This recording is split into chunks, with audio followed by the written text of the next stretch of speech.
Live India 24 channel में आप सभी का बहुत बहुत स्वागत है।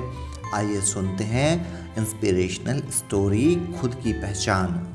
उद्दालक ने अपने पुत्र श्वेतकेतु को एक प्रसिद्ध ऋषि के पास पढ़ने भेजा। श्वेतकेतु की दृष्टि में उसके पिता उद्दालक बहुत बड़े विद्वान थे। वह चाहता था कि वह अपने पिता से ही शिक्षा ग्रहण करे, लेकिन उद्दालक ने समझाया, गुरु पिता से ऊपर होता है, इसलिए तुम्हें शिक्षा ग्रहण करने के लिए गुरु के पास ही जाना चाहिए।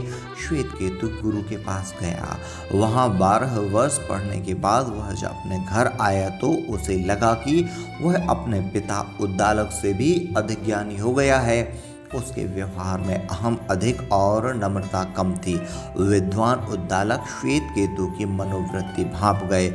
उन्होंने श्वेतकेतु को बुलाया और पूछा, श्वेतकेतु, तुमने क्या क्या पढ़ा, हमें भी बताओ।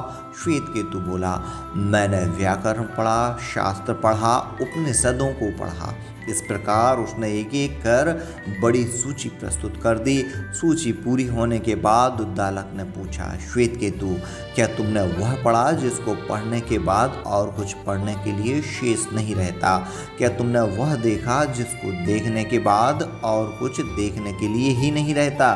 क्या तुमने वह सुना जिसको सुनने के बाद और सुनने के लिए कुछ नहीं बचता? यह सुनकर श्वेतकेतु अचंभे में पड़ गया। उद्दालक आगे बोले, जाओ फिर से अपने गुरु के पास जाओ, उनसे कहो कि वह तुम्हें सिखाए।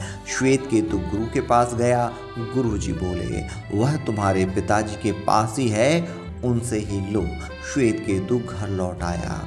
अब वह अपने को बदला हुआ सा अनुभव कर रहा था। उसका अहम खत्म हो गया था। व्यवहार में पूर्ण नम्रता थी।